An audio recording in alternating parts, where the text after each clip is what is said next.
নমস্কার বন্ধুরা, টুম্পাস হোম রেসিপিতে সবাইকে স্বাগত জানাই। আরও একটা নতুন রেসিপি নিয়ে চলে এলাম। ঠান্ডা ঠান্ডা আজকে আমি ম্যাঙ্গো ফ্রুটি তোমাদের সাথে শেয়ার করছি।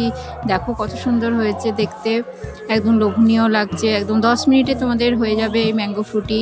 দেখো আমি এখানে কাঁচা আম নিয়েছিলাম, তো দুদিন আমার রেখে দিয়েছিলাম, তো এরকম অবস্থা হয়ে গেছে। পাকা আর টক মিষ্টি এরকম। তো যেগুলো আটির থেকে বের করে নিয়েছি যতটা সেটা, আর যেটাতে আটিতে যেটুকু লেগে আছে সেটা দিয়েই দেখো সেগুলোতে ফেলা যায় অনেক সময়।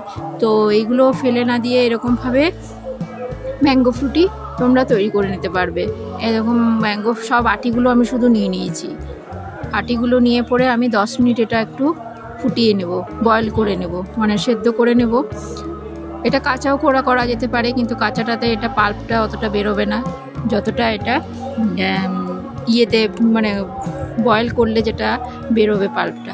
সব এগুলো দেখো আমার বয়েল হয়ে গেছে। একটু ঠান্ডা করে আধা ঘন্টার মতন আমি ঠান্ডা করে তারপরে গিয়ে আমি এটা করছি, কেন খুবই গরম ছিল।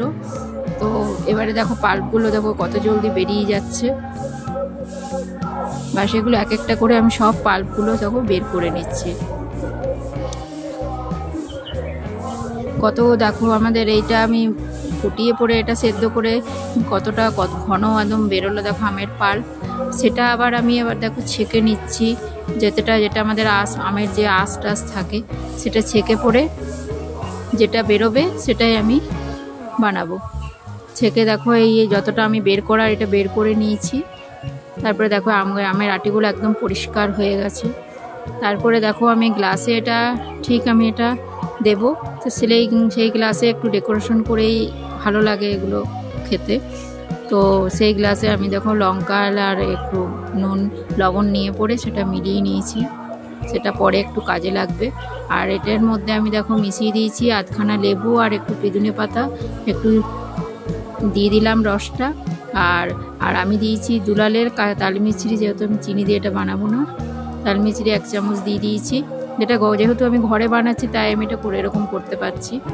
আর লবণ দিয়েছি 1/2 চামচ, আর বিট লবণ একটুখানি দিয়েছি, আর জলজিরা দিয়েছি 1/2 চামচ। এই যে আমি লাল আর লবণ আর লঙ্কা গুঁড়োর যেটা করে রেখেছিলাম সেটা দেখো গ্লাসে এরকমভাবে লেবু চিপে এরকম করে নিতে পারো তোমরা, এটা তো সবাই জানোই। তো তারপরে দেখো আমি গ্লাসে এটা ঢেলে নিয়েছি। এটা কেউ এলো চটজলদি এই যে আমগুলো আমাদের আটিগুলো যে ফেলা যায় সেগুলো দিয়ে তোমাদের এগুলো করতে পারো। এরকম কত সুন্দর লাগছে দেখে। দেখো এগুলো কেউ এলে পরে আর ঠান্ডা একটুখানি কয়েক টুকরো বরফ ফেলে দারুণ লাগে খেতে। আর দেখেও দেখো কত সুন্দর লাগছে। ডেকোরেশন করেছি তো মনে হচ্ছে 2 গ্লাস খেয়ে নিই এরকম লাগছে। নমস্কার বন্ধুরা, তোমাদের